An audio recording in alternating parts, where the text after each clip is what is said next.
സ്വാഗതം ഇൻസൈഡ് ബൈറ്റ്സിലേക്ക്.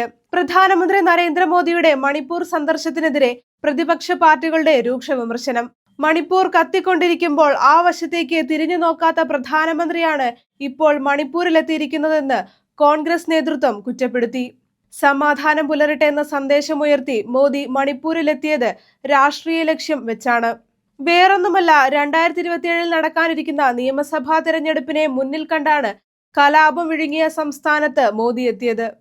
പ്രധാനമന്ത്രിയുടെ വൈകിയെത്തിയ വിവേകത്തെ നേതാക്കൾ ഒന്നടങ്കം പരസ്യമായി വിമർശിച്ച് രംഗത്തെത്തി. ഇത്രയും നാൾ പ്രധാനമന്ത്രി എവിടെയായിരുന്നുവെന്ന് മുതിർന്ന കോൺഗ്രസ് നേതാവ് മല്ലികാർജുന ഖാർഗെ ചോദിച്ചു.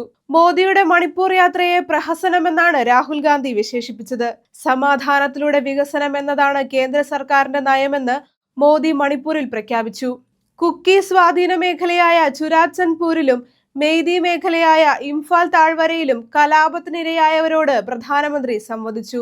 മോദിയുടെ മണിപ്പൂർ സന്ദർശനം 2027 നിയമസഭാ തെരഞ്ഞെടുപ്പിനെ ലക്ഷ്യമിട്ടാണെന്ന് ദ്രാവിഡ മുന്നേറ്റ കഴകം MP കനിമൊഴി കരുണാനിധി പറഞ്ഞു.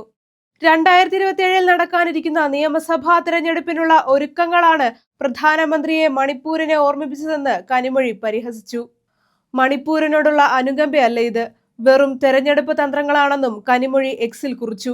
2 വർഷമായി മണിപ്പൂർ കത്തിക്കൊണ്ടിരിക്കുമ്പോൾ വരാൻ തയ്യാറാകാത്ത പ്രധാനമന്ത്രി ഇന്ന് മണിപ്പൂർ സന്ദർശിക്കാൻ തീരുമാനിച്ചു. അക്രമങ്ങൾക്കും അനുകമ്പയ്ക്കും മോദിയെ മണിപ്പൂരിലെത്തിക്കാനായില്ലെങ്കിലും 2027 തിരഞ്ഞെടുപ്പ് ഒരുക്കങ്ങൾക്ക് മണിപ്പൂരിനെ ഓർമ്മിപ്പിക്കാനായി. സംസ്ഥാനത്തെ നിയമസഭാ ഇലക്ഷൻ തീയതികളെക്കുറിച്ച് തിരഞ്ഞെടുപ്പ് കമ്മീഷൻ ഇതുവരെ ഔദ്യോഗിക പ്രഖ്യാപനം നടത്തിയിട്ടില്ല.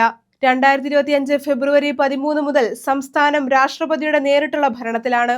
കലാപത്തെ തുടർന്ന് മുഖ്യമന്ത്രി N ബീരേൻ സിംഗ് രാജിവെച്ചിരുന്നു. തുടർന്ന് ഏർപ്പെടുത്തിയ രാഷ്ട്രപതി ഭരണം ഓഗസ്റ്റ് 13 മുതൽ 6 മാസത്തേക്ക് നീട്ടുകയായിരുന്നു. കൂടുതൽ പൊളിറ്റിക്കൽ വീഡിയോകൾക്കായി ഇൻസൈഡ് ബൈറ്റ്സ് ചാനൽ സബ്സ്ക്രൈബ് ചെയ്യുക.